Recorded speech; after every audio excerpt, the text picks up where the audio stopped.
Hello and welcome back guys, कैसे हैं आप लोग। आपका फिर से स्वागत है एक और बार पार सारथी अकेडमी में। मैं मयंक। आज की इस वीडियो में बात करें क्लास 11th का पोल साइंस का चैप्टर 2 भारतीय संविधान में अधिकार। तो आज की इस वीडियो में हम बात करेंगे कि अधिकार हमारे लिए क्यों जरूरी है और संविधान में अधिकार के बारे में क्या बताया गया है। तो शुरू करते हैं। सबसे पहले देखते हैं अधिकार से हमारा क्या अभिप्राय है और अधिकार हमारे लिए जरूरी क्यों है। देखते हैं। मनुष्य एक सामाजिक प्राणी है। वह समाज में रहता है और मनुष्य को अपना विकास करने के लिए कुछ अधिकारों की आवश्यकता है या अधिकार राज्य प्रदान करता है।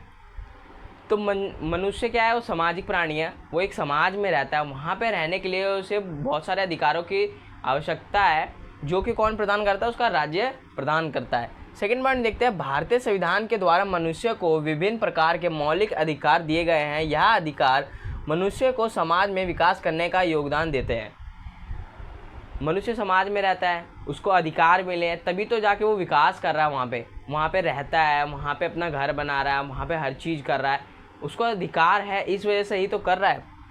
देखते हैं थर्ड पॉइंट। भारतीय संविधान मौलिक अधिकारों की गारंटी प्रदान करता है। भारतीय संविधान में लिखा हुआ है कि लोगों को अपना अधिकार है कार्य करने का। लास्ट पॉइंट देखते हैं। इन अधिकारों के बिना मनुष्य विकास नहीं कर सकता। अगर उनके पास अधिकार नहीं होते तो क्या वो लोग विकास कर पाते? नहीं कर पाते। तो इसीलिए भारतीय संविधान में है कि अधिकार लोगों के लिए ज़रूरी है, जिस वजह से लोग विकास कर सके। हमने देखा अधिकार हमारे लिए ज़रूरी क्यों है। तो अब हम फटाफट से नेक्स्ट टॉपिक पे चलते हैं। इस टॉपिक में देखते क्या है, अधिकारों का महत्व। अधिकारों का महत्व क्यों देखते हैं। 1982 के एशियाई खेलों से पहले निर्माण कार्य के लिए सरकार ने कुछ ठेकेदारों की सेवाएं ली। 1982 में क्या हुआ, कुछ खेल होने थे एशिया वाले, तो उसमें ठेकेदारों को हायर करा स्टेडियम वगैरह बनाने के लिए।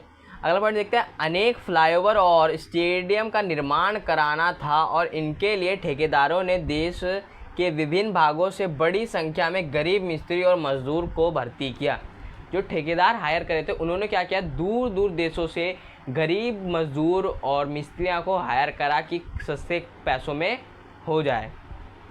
अगला पॉइंट देखते हैं। लेकिन मजदूरों से कामकाज की दयनीय दशा में काम लिया गया। उन्हें सरकार द्वारा निर्धारित न्यूनतम मजदूरी से कम मजदूरी दी गई।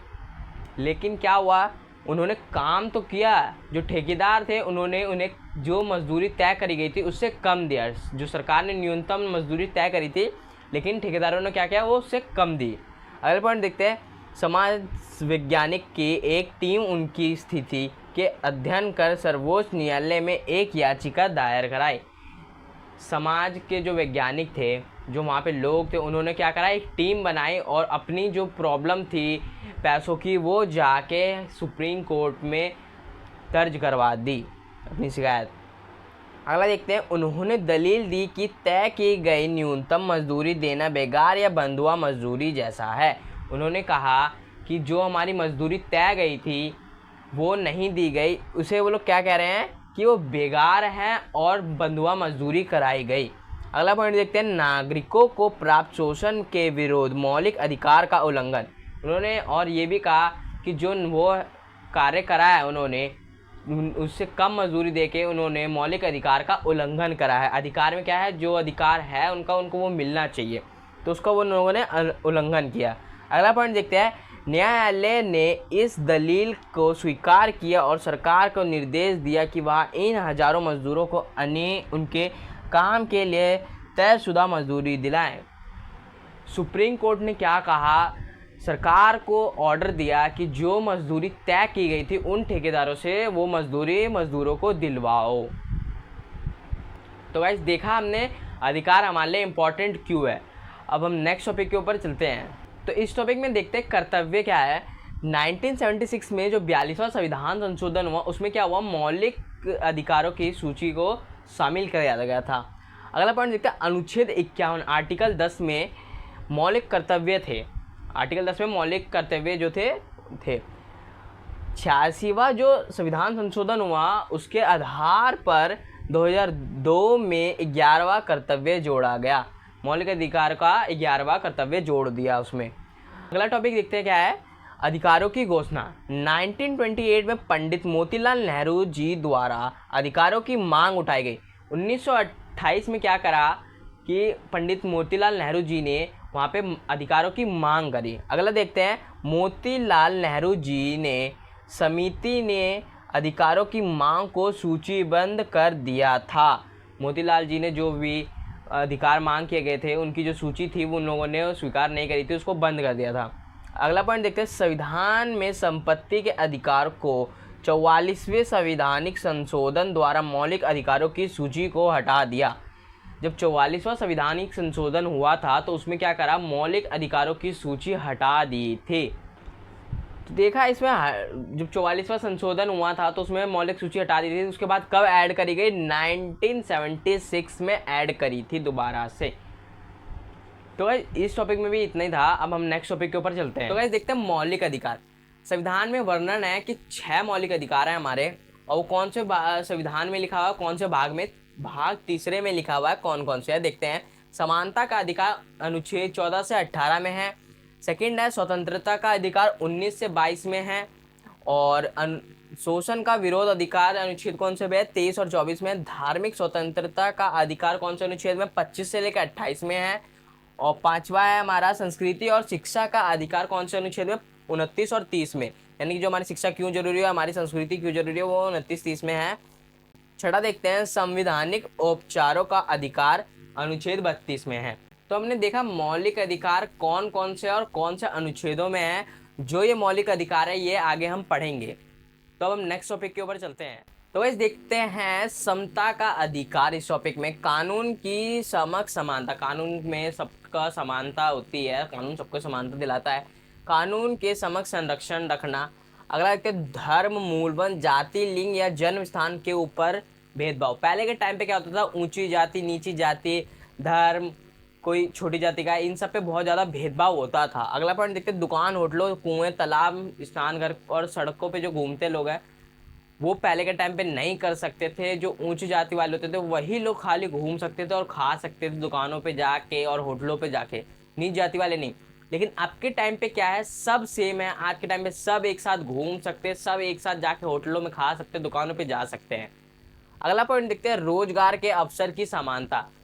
पहले के टाइम पे क्या था, जो ऊंच जाति वाले होते थे वो अलग काम करते थे और जो नीच जाति वाले थे वो अलग काम करते थे, दोनों सेम काम नहीं कर सकते थे। लेकिन अब के टाइम पे क्या है, सेम काम कर सकते हैं।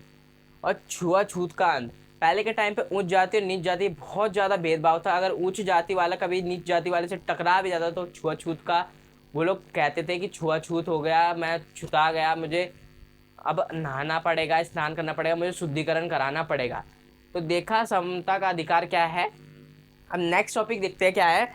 अगला टॉपिक देखते हैं निवारक नज़रबंदी। देखते हैं क्या है। किसी व्यक्ति को तब गिरफ्तार करते हैं जब उसने अपराध किया हो।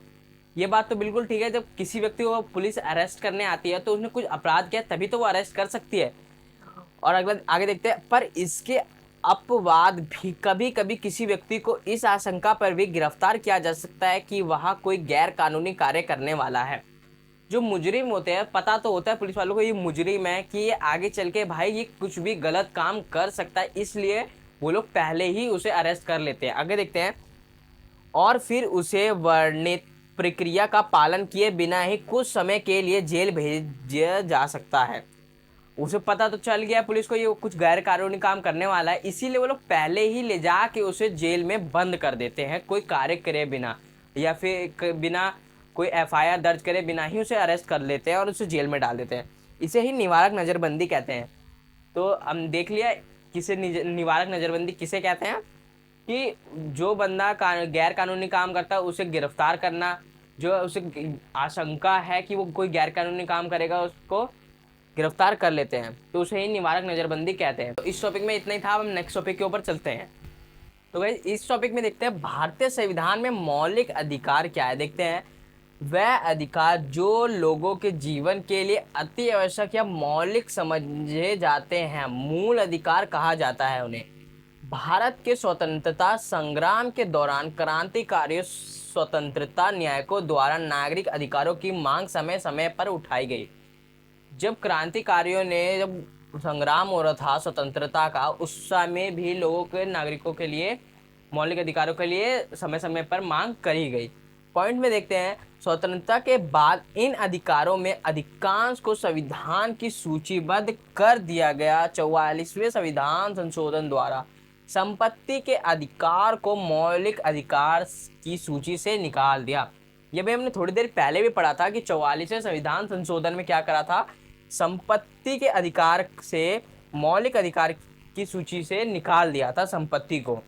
अगला पॉइंट देखते हैं, संविधान के अनुच्छेद 45 में 6 से लेकर 14 वर्ष के बच्चों को निःशुल्क शिक्षा की व्यवस्था अनिवार्य कर दी गई। जो 6 साल से लेकर 14 साल के बच्चे उनको शिक्षा लेने अनिवार्य कर दी गई निःशुल्क। आगे देखते हैं, 86वें संविधान संशोधन आर्टिकल 21 में प्राथमिक शिक्षा को भी नागरिकों के लिए मौलिक अधिकार बना दिया।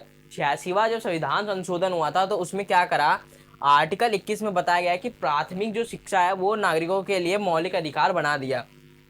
अप्रैल 2010 में जम्मू कश्मीर को छोड़कर संपूर्ण भारत में यह लागू हो गया। जो प्राथमिक शिक्षा है और निःशुल्क शिक्षा जो है वो जम्मू कश्मीर में छोड़ के पूरे भारत में लागू कर दिया गया। तो देखा भारतीय संविधान में मौलिक अधिकार क्या है। तो गाइस आज की वीडियो में केवल इतना ही था। जो बचे हुए टॉपिक है हम नेक्स्ट वीडियो में कवर करेंगे। तब तक के लिए इस चैनल को लीजिए सब्सक्राइब एंड इस वीडियो को कर लीजिए लाइक। मैं मिलता हूँ आपसे जल्द ही नेक्स्ट वीडियो में।